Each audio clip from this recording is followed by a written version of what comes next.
పేరు సత్యనారాయణ గౌడు, జమిసాపూర్ గ్రామము, మహబూబ్ నగర్ మండలము.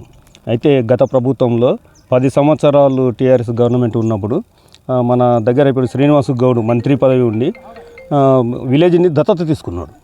దత్తత తీసుకొని ఏం చేసిందంటే ఒక అభివృద్ధి పనులు జరగలేదు. ఒక శిశురుల్లో ఆడాడ 2, 3, 4 వేసిండు, ఇంతవరకు ఏది అభివృద్ధి జరగలేదు.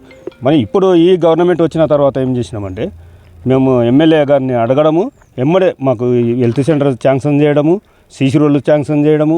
మళ్ళీ ఇప్పుడు రైతులు చాలామంది రైతులు ఏంటంటే మూలడొంగు కదా, మూలడొంగు నుంచి అతల కోడూరు బీటీ రోడ్ ఉంటుంది. ఆ బీటీ రోడ్ పడకుండా మన మట్టి శాంక్షన్ చేసింది, మట్టి రోడ్డు అది శాంక్షన్ చేసిండు. ఇక్కడ ఏదంటారు మన ఎస్సీలో ఉన్నాయి, మాలలో ఉన్నాయి. ఆ భూమిలో తాటి చెట్ల కడగడంగా అది శాంక్షన్ అయింది. ఇప్పుడు ఇక్కడ తెలుగుగూడెం నుండి ఇక్కడ ఇటు వరకు ఈ డొంగు ఒకటి శాంక్షన్ అయింది. ఆ విధంగా అవి శాంక్షన్ అనేవి. గత ప్రభుత్వంలో ఏమన్నారు, ఇండ్లు అన్నారు, ఇండ్లు ఇవ్వలేదు. ఇప్పుడు ఈ ప్రభుత్వంలో ఇండ్లు శాంక్షన్ అయినాయి. ఇప్పుడు ఇండ్లు వచ్చే నెలకి వెళ్ళి ఇండ్లు శాంక్షన్ అయితే ఇండ్లు వస్తాయి, అందరికి ప్రతి ఒక్కరికి ఇండ్లు వస్తాయి. గత ప్రభుత్వంలో 3 ఎకరాల భూమి చెప్పిండ్రు. రైతు ఇప్పుడు ఏంటంటారు, ఎస్సీలకు 10 లక్షలు ఇస్తామన్నారు. ఆ ఎస్సీలకు 10 లక్షలు కాదు, 10 రూపాయలు కూడా ఇవ్వలేదు. దళిత బంధు ఇచ్చింది ఎవరికి ఇచ్చిండ్రు, ఒక ఊరికి ఒక లీడరు, ఎవరైతే పెద్ద లీడర్ ఉన్నారో ఆ లీడర్లకు తప్ప ఎవరికి ఇవ్వలేదు. అది మొత్తం ఫెయిల్ అయిపోయింది. బీసీ బంద్ అన్నారు. గత బీఆర్ఎస్ ప్రభుత్వంలో అభివృద్ధి కుంటిపడ్డదా?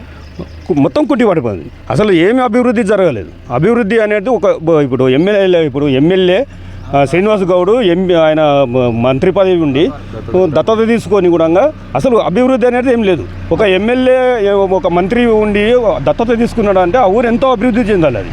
కానీ ఇప్పుడు ఇప్పుడున్న ఎమ్మెల్యే, కాంగ్రెస్ ఉన్న ఎమ్మెల్యేలకు ఒక మంత్రి పదవి లేదు, ఏది లేదు. హెల్త్ సెంటర్ అడిగిన ఎంబడే హెల్త్ సెంటర్ శాంక్షన్ చేసింది. ఇప్పుడు రోళ్ళు శాంక్షన్ చేస్తున్నారు, మట్టి రోళ్ళు శాంక్షన్ అవుతున్నాయి. ఇప్పుడు ఏమంటున్నారు, మనము ఇప్పుడు ఇండ్లు శాంక్షన్ అవుతున్నాయి ప్రతి ఒక్కటి. ఇప్పుడు మన సీఎం రేవంత్ రెడ్డి ఏమి ఇచ్చిండు, 6 గ్యారెంటీలు ఇచ్చిండు. 6 గ్యారెంటీలకు వెళ్ళి సిలిండరు 500 సిలిండర్ అన్నాడు, అది శాంక్షన్ చేసిండు. కరెంటు ఫ్రీ కరెంట్ అన్నాడు, అది శాంక్షన్ అయింది. రుణమాఫీ 2 లక్షల వరకు రుణమాఫీ అనేవి. అయితే ఎవరో కొన్ని పేర్లు తప్పు పడ్డవి, అవి ఇప్పుడైతే వచ్చినవి 2 లక్షల పైన ఉన్న వాళ్ళకు. అది టీఆర్ఎస్ గవర్నమెంట్ వాళ్ళు ఏం చేస్తున్నారంటే, టీఆర్ఎస్ వాళ్ళు ఏం చేస్తున్నారంటే అది మీకు రాదు, మీకు అది రాదు అనేది మాట అవాస్తవం. వస్తుంది, ఖచ్చితంగా వస్తుంది. కాకపోతే ఇంకొక నెల పట్టవచ్చు, ఒక 2 నెలలు టైం పట్టవచ్చు. అది 2 లక్షల పైన ఉన్న వాళ్ళకు. అయితే మా సీఎం ఏమని మాట ఇచ్చిండు ఆ రోజు అంటే 2018 నుంచి 2024 డిసెంబర్ వరకు అని మాట ఇచ్చిండు. ఆడి వరకు మాట ప్రకారంగా అయిపోయినాయి. అయితే 2010, 14, 16 తీసుకొని రిన్యువల్ చేయని వాళ్ళవి అవి పెండింగ్లు ఉన్నాయి. అంటే అందరికీ మా గవర్నమెంట్ అయితే అందరికీ సమానత్వం చేస్తుంది, వాళ్ళ గుణంగా వస్తాయి అన్నట్లు.